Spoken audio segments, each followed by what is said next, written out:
Bismillahirrahmanirrahim. Assalamualaikum warahmatullahi wabarakatuh.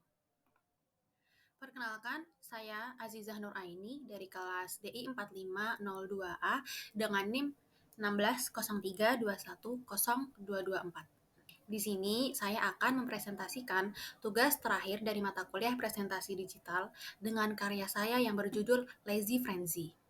Lazy frenzy berasal dari bahasa Inggris.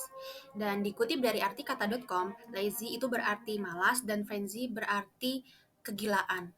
Kemudian untuk arti secara keseluruhan, itu kegilaan pada rasa malas yang membabi buta, atau biasa disebut dengan orang-orang menyebutnya dengan males parah.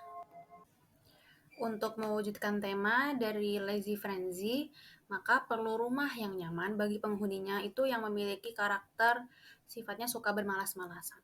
Maka dari itu, saya memilih konsep dengan keyword dan penggayaan kontemporer, monokrom, minimalis, dan warm.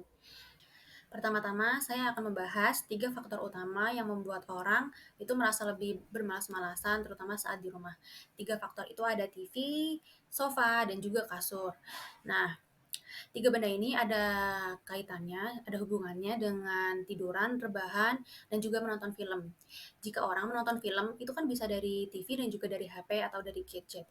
Orang akan lebih nyaman itu ketika dia menonton itu sambil rebahan atau menonton di tempat-tempat yang empuk. Nah, salah satunya tuh ada sofa dan juga kasur. Jika orang itu menonton sambil tiduran di sofa atau kasur, maka rasa kemalasan itu akan tumbuh lebih banyak dan dia akan lebih sering untuk malas bergerak. Apalagi jika dia itu menonton TV itu di depan sofa. Jadi jika di depan sofa atau di kasur itu sudah ada TV, dia akan semakin malas bergerak. Maka dari itu, 3 benda ini itu berperan penting dalam menaikkan rasa malas. Kemudian penataan ruangan atau penataan denah layout itu juga berpengaruh terhadap rasa malas seseorang. Karena jika ruangan yang sering dipakai itu letaknya berjauhan satu sama lain, maka orang akan malas kemana-mana. Dan untuk mengatasi masalah ini, saya meletakkan ruang-ruang yang sering dipakai itu saling berdekatan. Jadi itu akan memudahkan penggunanya yang malas itu dekat kemana-mana sesuai dengan tempat-tempat atau ruangan yang sering dikunjungi. Nah, untuk memperkuat rasa malas ini, maka diperlukan pendukung suasana ruang. Maka dari itu, saya memilih palet berwarna warm yang diaplikasikan pada material-material yang digunakan pada perancangan ruangan ini. Selain itu, saya memilih pencahayaan, terutama pencahayaan yang berwarna warm white. Karena pencahayaan yang berwarna warm white itu sendiri aslinya berasal dari warna natural, warna alami dari sinar matahari yang bersinar di saat-saat subuh dan maghrib. Di saat maghrib itu atau sekitar jam 5 atau jam 6 sore itu waktunya orang-orang itu selesai beraktivitas dan itu saatnya orang-orang beristirahat. Maka dari itu sangat cocok jika diaplikasikan pada pendukung suasana agar orang itu lebih malas.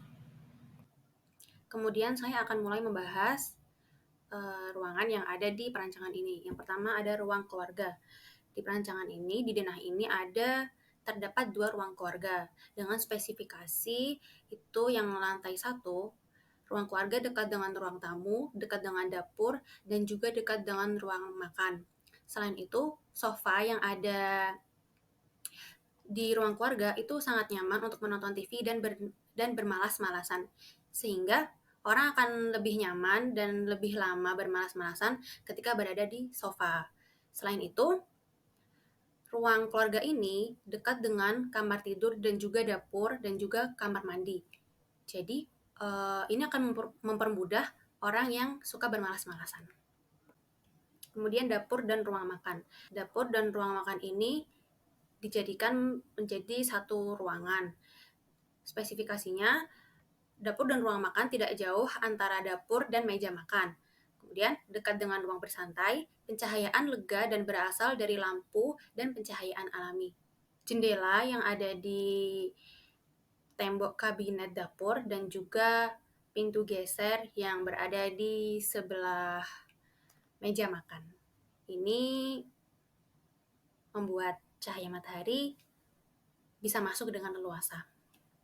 Kemudian, sirkulasi udara juga sejuk berasal dari jendela di area kitchen dan pintu yang mengarah ke taman indoor. Ini seperti sirkulasi cahaya yang masuk tadi. Selanjutnya, kamar tidur. Di denah ini, di perancangan ini, terdapat 3 kamar tidur. Satu kamar tidur ada di lantai bawah dan 2 lainnya berada di lantai 2. Spesifikasinya, kamar tidur ini dekat dengan WC, terutama kamar tidur yang terletak di lantai 2 itu sangat dekat dengan WC. Selain itu, di kamar itu juga ada work atau study corner yang berupa meja belajar. Dan di kamar tidur pertama, itu terdapat bench yang menghadap ke jendela, jadi orang itu bisa bersantai di situ. Selain itu, pencahayaan buatan warm dan pencahayaan alami dari jendela. Pencahayaan warm itu membuat orang merasa lebih rileks, terutama ketika saat sedang bermalas-malasan. Sekian presentasi dari saya. Kurang lebihnya mohon maaf. Semoga ilmu dari mata kuliah presentasi digital ini dapat membawa manfaat bagi kita semua di suatu hari nanti. Wassalamualaikum warahmatullahi wabarakatuh.